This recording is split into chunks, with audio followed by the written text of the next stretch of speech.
Enfin, on repasse le code. Si on l'a déjà passé, près de 40% des attestations de code de la route seraient frauduleuses. C'est un chiffre hallucinant qui a été révélé par le syndicat de notre invité. Bonjour Damien Mascaras. Bonjour. Soyez le bienvenu sur Sud Radio. Secrétaire général adjoint du SNICA-FO, c'est le syndicat des inspecteurs du permis de conduire et des délégués. 40% de fraude au code de la route en France, réellement. Enfin, ça, c'est un chiffre presque de République bananière. Comment on peut en arriver là ? Écoutez, tout s'est joué par une décision politique de 2016 qui a privatisé l'examen du code de la route. Auparavant, cet examen était passé devant un inspecteur du permis de conduire. Il y avait effectivement sûrement un épiphénomène de fraude, mais aujourd'hui, en le confiant à des opérateurs privés peu scrupuleux, la fraude s'est développée à vitesse grand V et elle est très difficile à contrer, malgré des petites mesurettes. Mais aujourd'hui, on constate finalement effectivement, et personne ne dément ce chiffre, donc on pense être dans le vrai. Alors c'est un chiffre qui a été nuancé par la sécurité routière mais qui n'a pas été démenti, ça vous fait bien de le dire. Bon après, j'ai bien envie de vous dire, Damien Mascaras, on n'est pas foncièrement plus honnête ou plus malhonnête selon qu'on travaille dans le privé ou dans le public. Alors il doit y avoir manifestement beaucoup de filous dans ceux qui permettent aux candidats de frauder. Ce que je voudrais savoir avec vous d'abord, c'est comment on fraude. On achète une attestation, on la télécharge ou alors on se fait souffler les réponses pendant l'examen ? Alors les trois sont possibles, mon capitaine. Aujourd'hui, effectivement, lorsqu'il se présente au code de la route, le jeune doit présenter une pièce d'identité. Donc il y a effectivement la possibilité de passer sa pièce d'identité à un copain qui ressemble un peu, etc., etc.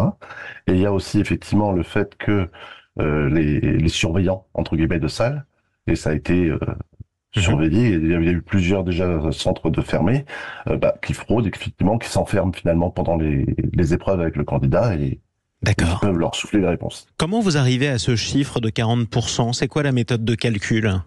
La méthode de calcul, elle est au quotidien finalement nous on est censé au moment des examens vérifier la véracité du code. Absolument. Donc finalement c'est assez facile de savoir que sur 100 gamins, on en récupère une trentaine, une quarantaine qui connaissent pas du tout leur code. Exactement. Est-ce que les résultats au permis de conduire, donc à l'épreuve de la conduite, celle que vous encadrez toujours, vous et vos collègues, est-ce que ces résultats, en toute logique, sont en chute libre ?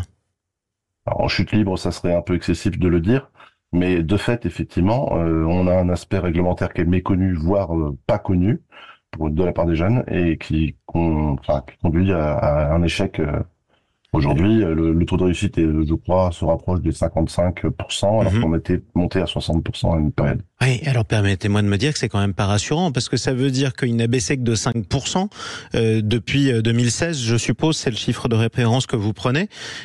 Comment font dans ce cas-là tous ceux dont vous dites qu'ils ont triché au code de la route et qui, par définition, ne le connaissent pas, comment ils font pour manifestement réussir quand même l'épreuve de la conduite ? Parce qu'aujourd'hui, la procédure d'évaluation se base sur un examen global. Ouais. Donc il n'y a pas que non plus le respect du code de la route, même si c'est un élément hyper important qui fait... il y a 2 ou 3 erreurs éliminatoires qui sont quand même qui normalement ne pardonnent pas quand on connaît pas son code. Effectivement. Alors après, entre ne pas savoir et ne pas passer, c'est différent aussi. Pour la plupart, ils savent qu'il faut s'arrêter au feu rouge, par exemple. Oui. Et le reste, effectivement, on va savoir que se placer de tel ou tel côté pour stationner, etc. Bon, ça, c'est secondaire pour eux. Enfin, voilà. C'est ça. Et on va dire que les grandes règles sont connues parce que ils ont aussi ensuite, après leur examen, frauduleusement, ils ont quand même subi ou en tout cas été encadrés par un formateur qui a dû faire le boulot qui a fait le rattrapage, en quelque sorte. Voilà. Donc vous servez de session de rattrapage. La conduite sert de session de rattrapage au code quand on l'a eu par fraude. C'est ce que vous nous dites et qui est quand même stupéfiant sur Sud Radio ce matin, Damien Mascaras. Bon, question que j'ai toujours rêvé de poser, pardonnez-moi, un inspecteur du permis de conduire. Vous l'avez passé combien de fois avant de l'avoir ? Moi, j'ai eu de la chance, parce qu'il faut une part de chance. Je ne l'ai passé qu'une seule fois. Vous reconnaissez quand même qu'il faut de la chance pour l'avoir du premier coup. Il y a une part de réussite. Et forcément, parce que les conditions de circulation, le temps, la météo, la densité... le stress, l'humeur. Parfois l'humeur de l'inspecteur aussi ou pas ?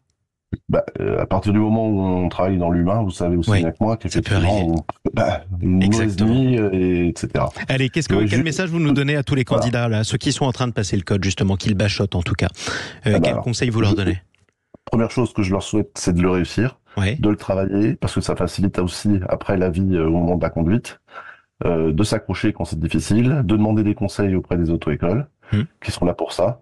Et nous, pour le SNIC AFO, la revendication aujourd'hui, et elle est relativement simple, c'est d'obtenir la renationalisation de cet examen, qui évitera les dérives qu'on connaît aujourd'hui. Merci en tout cas d'être intervenu ce matin sur Sud Radio, Damien Mascaras. Je rappelle que vous êtes le secrétaire général adjoint du SNIC AFO, syndicat des inspecteurs du permis de conduire et des délégués